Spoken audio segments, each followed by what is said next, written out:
moving along. It's a good day, how could anything be wrong? A good day for tonight.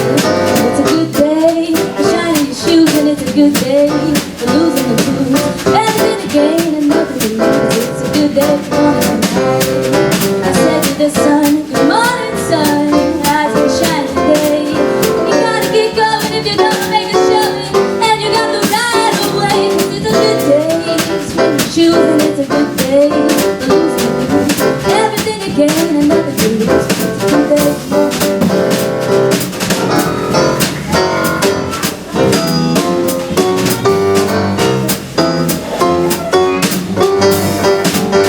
You're 100. Every day's a good day to spend with the big beautiful family you've met, and many of the friends you've met along the way to this wonderful good day. Yes, it's a good day to celebrate you, the places that you've been and all the things that you do, the combat, the contracts, to playing great tunes. Not a day come to waste, and you lived quite a few, but no one's counting, but you made them all count. Just about 30-something thousand now, full of concerts and desserts. And when Christmas came around, you always got the real Santa Claus somehow. So happy birthday, here's to 100 more too. May the rest of your days be just as good to you. Monday to Sunday on infinite loop, each one a good day from morning to night. Yes, it's a good day from morning to night. A very good day from morning to night.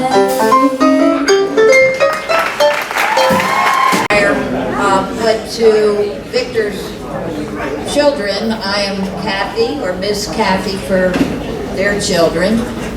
So I feel very, very special today that I'm here, because I'm like part of what we used to be when the kids were growing up and everything. I actually, with Vicki, she and I took Lamaze class together. She remembers that. And I'm sure the two husbands did too, John and Tom. Yeah, they were still rolling their eyes over that one. But anyway, but then as time went on, I got into the elected position, and I would go to the VFW, and that's where I met Victor. So I just feel very, very honored in my life that I have met this family, and it's been a pleasure. So with that, I do have a couple citations here, because I owe a lot of people a lot of things here. But I'm only kidding. But here from the city of Baltimore, birthday greetings on behalf of the citizens of Baltimore. I am pleased to wish a very happy birthday to Victor William Fonta. Donna told me her maiden name once, and I still haven't been able to say it.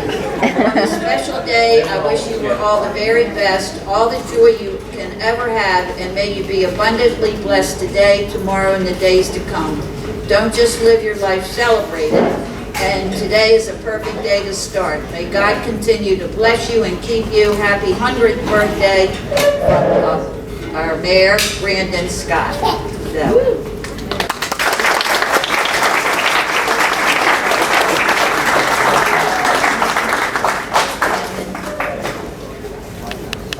And from Baltimore County, we have an executive citation. With great pleasure in extending to you heartfelt congratulations on this of your 100th birthday, a wonderful and significant milestone. Baltimore County hopes your special day will be a memorable time to celebrate with close family and friends, and I think you have that, right? And that all the days here and after will be filled with good health, happiness, and laughter. In honor of I, John Edchesky, a Junior County Executive, do by here designate September 10th, Victor William Fontabella Day. Baltimore County, that you commend this observance to all the citizens. Best wishes for your future good blessings and continued enjoyment of all the days of your life. And it's signed by the county executive.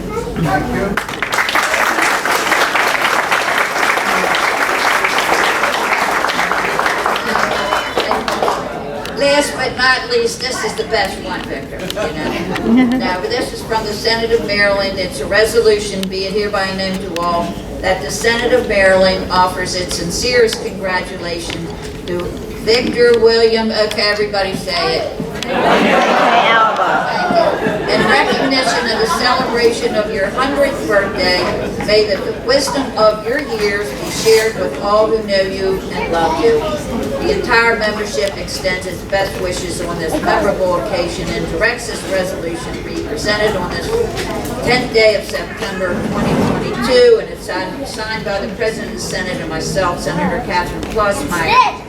And for all those who like to play the numbers, like when you go into 7-Eleven, this is Senate Resolution number 762. So it might be 11. So God bless you. I've known Victor since 1976, 1978, somewhere in that range. He changed my life.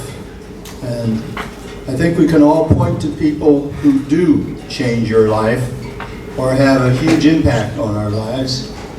And it's not always one person, but several people have an impact. Victor had a big impact on my life.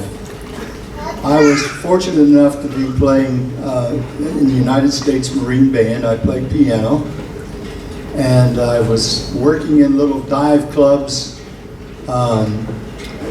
outside of Washington, D.C., because military musicians were not allowed to play off base in competition with civilian musicians.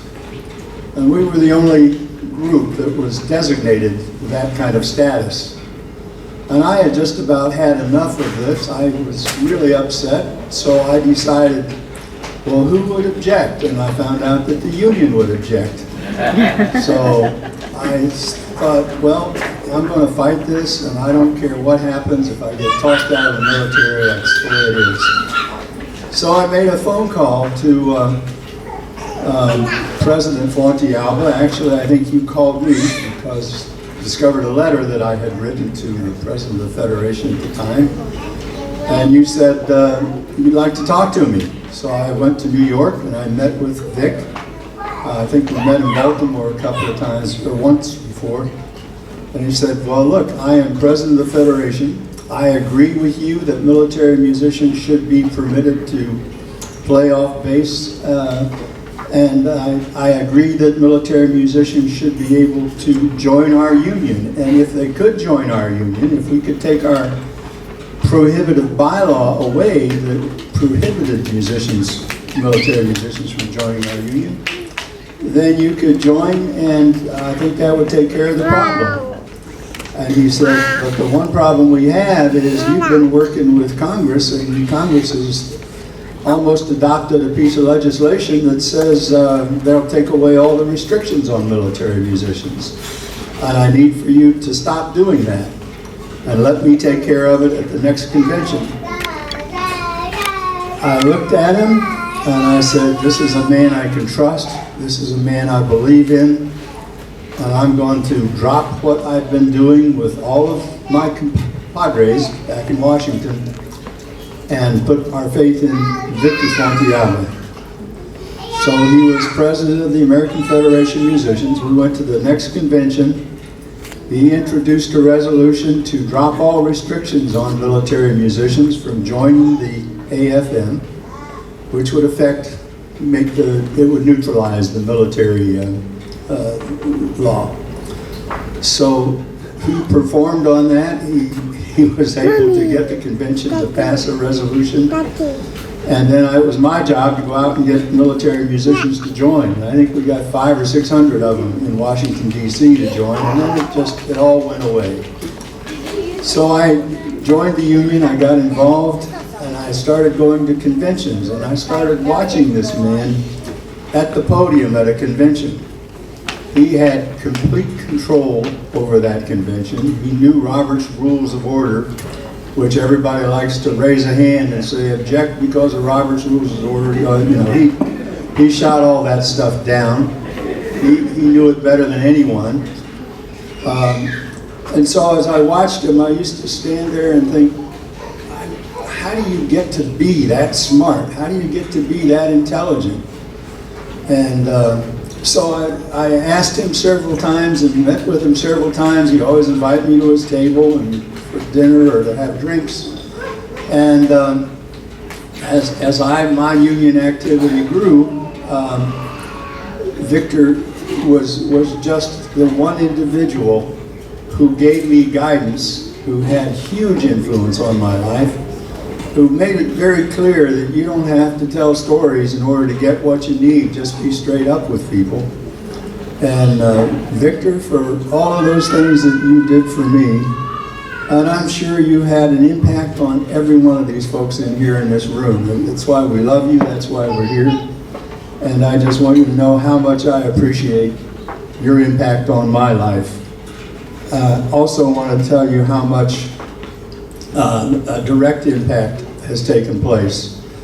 When I retired from the Marine Band to become an active union member, the person that took my place, the piano player who took my place playing at the White House, was Bob Boguslaw, who is somewhere here today, who's been playing piano with his band.